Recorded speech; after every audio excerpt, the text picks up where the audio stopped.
Woman in Minnesota has raised over $1 million asking for protection for her family after she went viral in a video where she admitted to calling an autistic black child the N-word. Her name is Shiloh Hendricks. She says her family has been in jeopardy since the video went public. As of tonight, that GoFundMe page is no longer available, so we're not sure what happened to the money, if she removed it or what.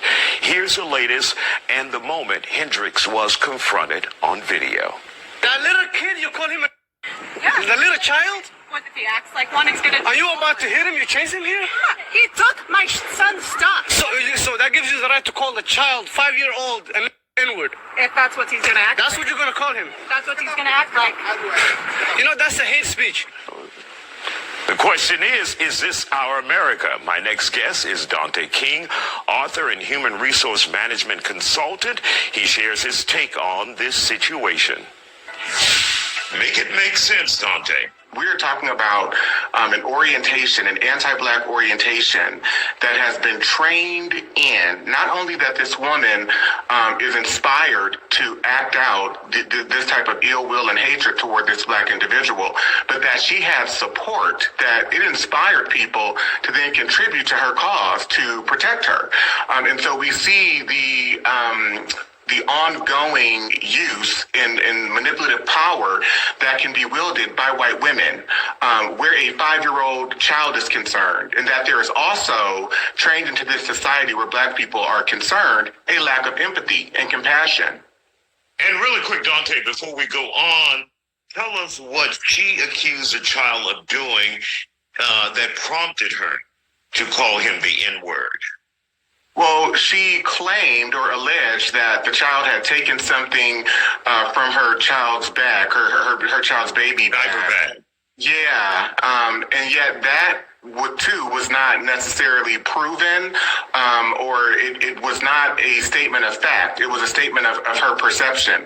And so even if that was the case, though, we're talking about a 5-year-old child who innocently may have picked up something that they thought was engaging, that they, wanted to potentially maybe play with, or they thought was interesting. And yet the immediate impulse in this position is to go to anger.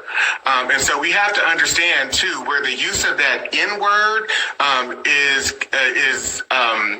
just where the use of that N-word is placed in our culture, in our society, in the ways in which it's been programmed as a very hateful, derogatory term that we use, or that has been used rather, against African American people. That was the go-to for this woman. She went to anger. She didn't go to, oh, you want me to show you how to play with this toy? This was a child. No.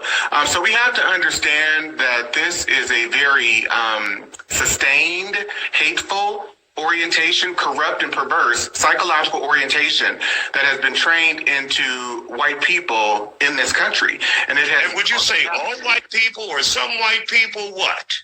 I say in my book that we are all suffering from a collective psychosis, because from the founding of this country, and really from the entrance of European people into the Americas during the colonial period, we have been under the cultural domination, the institutional domination and control of people who have now for centuries characterized themselves as white.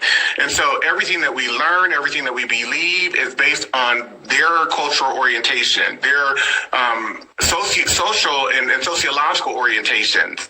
And we also, if you go back to the colonial period, if you read my book, I give dozens of examples where American institutions, even academic institutions, were leveraged to target black people, even to the degree that Harvard, William and Mary College, Yale, Columbia, these institutions produced philosophies to prove black inferiority right? That we were inferior morally and intellectually. And so we have to understand that the anti-Black orientation has been trained into all of us, even including Black people. And I take that to task in my work. I think it's a problem that sits mostly with white people because they juxtapose their entire identity against the fact that they are more superior than people who are characterized and labeled as Black. And as Toni Morrison put it, if you need another person to put down in order to feel a sense of value and worth, then something is seriously wrong.